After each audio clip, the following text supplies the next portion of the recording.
as I was telling Sarah and Beck, her books appeal to everybody. They appeal to teenagers and women who were teenagers and people who are in touch with their inner 12-year-olds, which I've jokingly said for the last 6 months that thanks to Sarah, I'm now in touch with my inner 14-year-old. I'll go with. Yeah.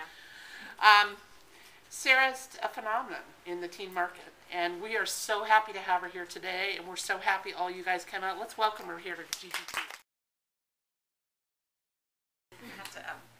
So I'm going to read a very short section and then take questions, because I think it's much more fun to take questions than to just listen to me talk. But this is Along for the Ride. This is my 9th book. And it's a book about a girl named Auden, who is the daughter of 2 university professors, as am I, although her parents are much more intense than mine are. And Auden has been raised to be sort of a little adult. Her parents didn't have a lot of time for childish things with her, so they sort of treated her like an adult, talked to her like an adult, wanted her to be an adult from a very young age. So as a result, she missed out on a lot of things. But she's a very smart, driven girl. She's incredibly academic, and as the book begins, she has just finished her senior year of high school, gotten into her dream college, and is just really waiting out the summer until college starts, because she's so school-oriented that she doesn't even know what to do with herself when she doesn't have classes. She's already gone ahead and got the syllabi for some of her classes in the fall off of the internet, and is pre-bought the textbooks so she can start on the reading before the semester even begins. But her summer changes a little bit when she ends up going down to the beach for the summer to stay with her dad and his new wife and their little baby named Thisbe, her half-sister. And once Auden is down there, she kind of makes friends with some other people her age, which is a rarity for her, and realizes a lot of the things that she's missed. Some of the people she makes friends with work at a bike shop. And we come to find out that Auden never really learned to ride a bike. She thinks she did. She has a vague memory of riding a bike, but as it turns out, she doesn't really know how to do it. So her new friend Maggie and this boy Eli, because there's always a boy in my book, have been really teasing her about the bike thing. So this is a little scene where Maggie is teaching Auden how to ride a bike. It was, to say the least, embarrassing. Now, see, Maggie said as I got up off the ground, that's what we don't want to happen. Got it. I looked down, noting my newly scraped knee, which now matched the other one. It feels so weird. I bet, she sighed. I mean, there's a reason you're supposed to learn this when you're little. Less self-conscious, I asked. Less distance to fall, she replied. She reached down, picking up the bike and putting it back in a standing position. Once more I climbed on, resting my feet flat on the ground. Okay, she said, try again. We were at the clearing by the jump park, bright and early, and one thing was now clear. I did not know how to ride a bike.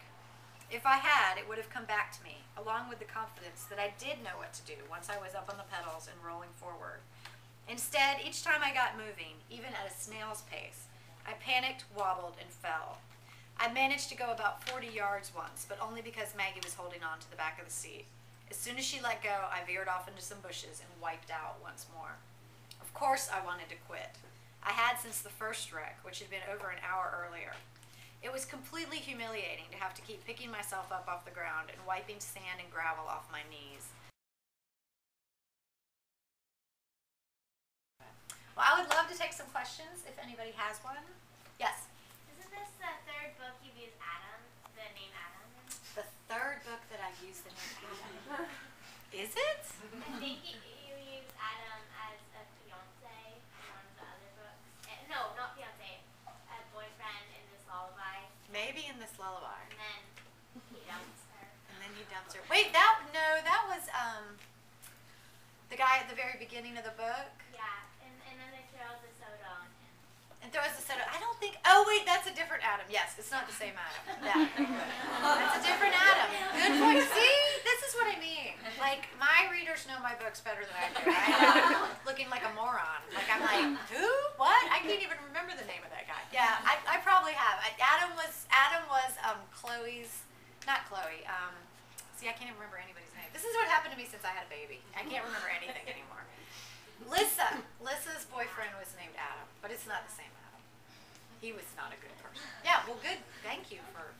Yeah, I'm trying. It's hard with the names. I also have books that I haven't managed to sell that I've written, and I had a whole book that I wrote about Adam and Maggie, like a different Adam and Maggie was the narrator.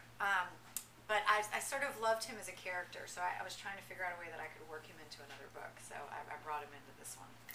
I was worried that this book was too long, because I always think my books are too long, which they are in initial draft. They're like these huge, messy things, and we know them down.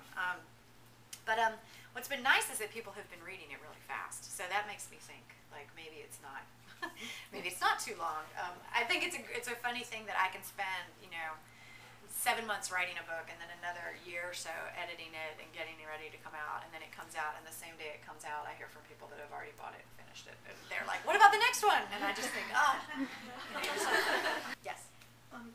From a writer's standpoint, I know I've read some stuff that you've talked about where you like listen to conversations or things come to you, but are your books calculated? Like, do you stop and think about, you know from the beginning what the story's going to be and the characters, or you just let the spirit move you? I'm kind of in the middle. Like, I don't like to outline because I always feel like if I outline, then I have to follow the outline exactly. But I also can't start a book not knowing where I'm going or having a general idea, because I've done that before. And then I end up with like 300 pages and nothing has happened. It's disastrous. So I have what I call the skeleton, which is my first scene, last scene, climactic scene, and the first line. And often, those things change as we go. But by the time I get started, and I always start with my main character's name. That's the first thing. So the name comes, and then I start building the character and sort of thinking of things that are interesting to me and what might be fun to write about, what I haven't written about already. And then I sort of think about where I'm going, but I don't want it to be too organized. But if I have an idea of the climactic scene, then at least I can be building towards something, and an idea of the ending. But often the ending changes from where I've started. But like I said, I've written books before that I didn't plan, and I admire people that can just kind of sit down and go. But I do write in order. I've never been able to jump around. I do chapter 1, chapter 2, chapter 3, because I think I need to be building. And I always start my writing day by going back to what I wrote the day before and reading through it and editing it and sort of tightening it up and everything. It's hard for me to just sit down and start writing. I'm superstitious and weird about that. I need to do something more else. Just more that I have control over for a little bit. Like, let me move this paragraph here, and then sort of jump into the new stuff. We love her. My students love her. 7th grade, 8th grade. So thank you. Okay, I really love Sarah Dessen. She's a great author. Can't wait to finish all of her books. And I'm super happy she gave me something to read over the summer.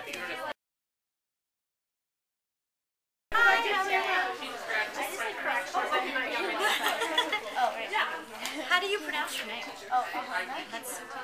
Everyone in California has such cool names. I noticed that. Oh wait, okay. Do you want both of you in there? Huh? Oh, okay. Yes. I'll take one of yours. This is you too. I want to make sure I'm signing. Okay, we'll smile. 1, 2, 3.